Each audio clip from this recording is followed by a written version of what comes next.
friends, welcome back to our channel. You're watching Neha Disha. I am दिशा.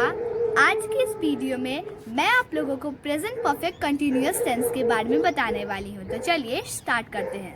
पिछली video में मैंने आप लोगों को प्रेजेंट परफेक्ट टेंस के बारे में डिटेल से समझाया था और आज की इस वीडियो में मैं आप लोगों को प्रेजेंट परफेक्ट कंटिन्यूअस टेंस के बारे में डिटेल से समझाने वाली हूँ. तो चलिए शुरू करते हैं. अगर मेन वर्ब यानी मुख्य क्रिया के साथ रहा है, रही है, रहे हैं, रहा हूँ और टाइम के साथ से का प्रयोग होता है तो वैसे sentences present perfect continuous tense में आते हैं. मैंने आपको अपने प्रेजेंट कंटिन्यूअस टेंस की वीडियो में बताया था कि जिस सेंटेंस में भी रहा है, रही है, रहे का यूज होता है तो वैसे सेंटेंसेस कंटिन्यूअस टेंस में भी आते हैं. लेकिन इसमें भी कुछ ऐसा ही है, बस थोड़ा थोड़ा डिफरेंस. सबसे पहले मैं आप लोगों को ये बता दूं कि इंग्लिश में से के लिए हम सिंस या फॉर का यूज करते हैं. चलिए अब एग्जांपल जानते हैं. राम 2 घंटे से पढ़ रहा है. यहाँ पे क्या लास्ट में लग रहा है? रहा है.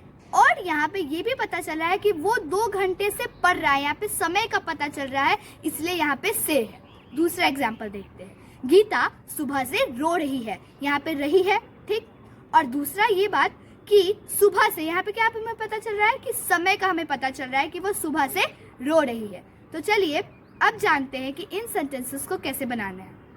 तो हमें ये तो पता है कि से के लिए हम फॉर का यूज करते हैं, नहीं तो सिंस का यूज करते हैं.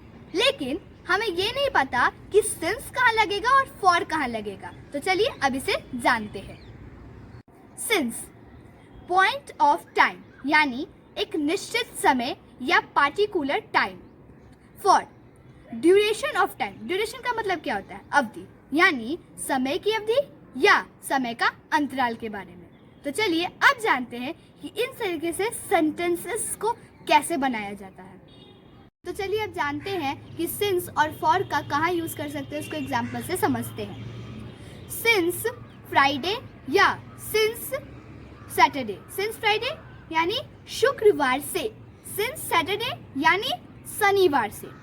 फॉर अ लॉन्ग काफी देर से. 2 सेकेंड्स 2 सेकेंड से.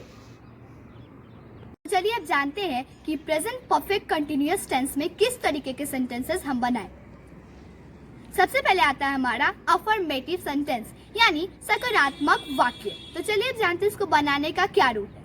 तो इसको बनाने के लिए हम सब्जेक्ट का यूज करते हैं, हैज बीन का यूज करते हैं, हैव बीन का यूज करते हैं, वर्ब का फर्स्ट फॉर्म यूज करते हैं, आईएनजी का यूज करते हैं, ऑब्जेक्ट का यूज करते हैं, सिंस का यूज करते हैं, फॉर का यूज करते हैं और सबसे मेन इंपॉर्टेंट चीज टाइम यानी समय का यूज करते हैं. तो चलिए अब कुछ एग्जाम्पल्स इसको क्लियर करते हैं.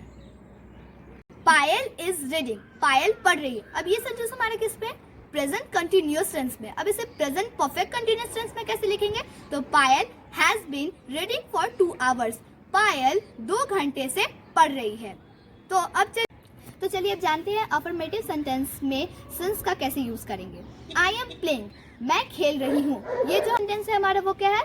Present continuous tense. तो अब चलिए जानते हैं कि प्रेजेंट परफेक्ट कंटिन्यूअस टेंस में इसको कैसे बनाएंगे. I have been playing since morning. मैं सुबह से खेल रही हूँ. तो चलिए अब जानते हैं नेगेटिव सेंटेंस यानी नकारात्मक वाक्य के बारे में. सबसे पहले जानते हैं कि नेगेटिव सेंटेंस को किस तरीके से बनाते हैं, इसको बनाने का क्या रूल है. इसको बनाने के लिए हम सब्जेक्ट का यूज करेंगे, हैज और हैव का यूज करेंगे, नॉट का यूज करेंगे, बिन का यूज करेंगे, आईएनजी का यूज करेंगे, ऑब्जेक्ट का यूज करेंगे, वर्ब का फर्स्ट फॉर्म का यूज करेंगे और सिंस का यूज करेंगे, फॉर का यूज करेंगे और सबसे इंपॉर्टेंट चीज टाइम का यूज करेंगे. तो चलिए कुछ एग्जाम्पल्स इसको क्लियर करते हैं. Ram has not been playing for 2 hours. Ram 2 घंटे से नहीं खेल रहा है. I have not been playing since afternoon. मैं दोपहर से नहीं खेल रही हूँ. तो चलिए अब जानते हैं इंटरोगेटिव सेंटेंस यानी प्रश्नवाचक वाक्य के बारे में. सबसे पहले जानते हैं इसको बनाने का क्या रूल है. इसको बनाने के लिए हम हैज हैव का यूज करेंगे, सब्जेक्ट का यूज करेंगे, बीन का यूज करेंगे, वर्ब का फर्स्ट फॉर्म यूज करेंगे, आईएनजी का यूज करेंगे, ऑब्जेक्ट का यूज करेंगे, सिंस और फॉर का यूज करेंगे और सबसे इंपॉर्टेंट चीज टाइम का यूज करेंगे. When has she been playing? वो कब से खेल रही है. Have you been studying here for 10 years? क्या तुम यहाँ पे 10 साल से पढ़ रहे हो. आज की इस वीडियो में मैंने आप लोग को प्रेजेंट परफेक्ट कंटिन्यूअस टेंस के बारे में बताया, उसको एग्जाम्पल से क्लियर किया और प्रेजेंट परफेक्ट कंटिन्यूअस टेंस में किस तरीके के सेंटेंसेस बनते हैं उसको बताया। सो आज के लिए बस इतना ही, मिलते हैं अगली वीडियो में। अगर अभी तक आप लोगों ने मेरी पिछली वीडियो नहीं देखी है तो मैं लिंक डिस्क्रिप्शन में दे दूंगी। अगर मेरी वीडियो अच्छी लगी हो तो like, subscribe and share. Thank